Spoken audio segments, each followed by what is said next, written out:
అమ్మా, దేవుని మందిరాలు అనేకమైన మందిరాలు ఉన్నాయి. కానీ ఏ మందిరం అయితే నిలబడుతుంది అనంటే పరిశుద్ధుడైన మూలరాయిగా ఉన్న యేసయ్య మీద కట్టబడిన మందిరాలే. కట్టబడిన మందిరాల్లో అమ్మా మరి ఒలీవ మొక్కల వలె అభివృద్ధి పొందుతున్న వారు, వర్ధిల్లుతున్న వారే ఏం చేస్తారు అమ్మా? దేవుని రాకడలో ఎత్తబడతారు. మందిరాలు చాలా ఉన్నాయి, కాదనట్లేదు. మూలరాయి క్రీస్తు ఉండడు అక్కడ. క్రీస్తు మీద కట్టబడుతున్న పునాదులు అక్కడ ఉన్నాయి. అపోస్తుల బోధ ఉండదు.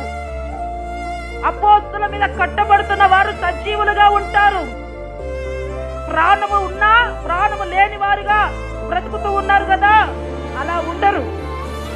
అపోస్తుల మీద కట్టబడుతున్న వారు ఎలా ఉంటారు అనంటే సజీవమైన రాళ్ళ వలె సజీవులుగా బ్రతుకుతున్న వారిగా ఉంటారు.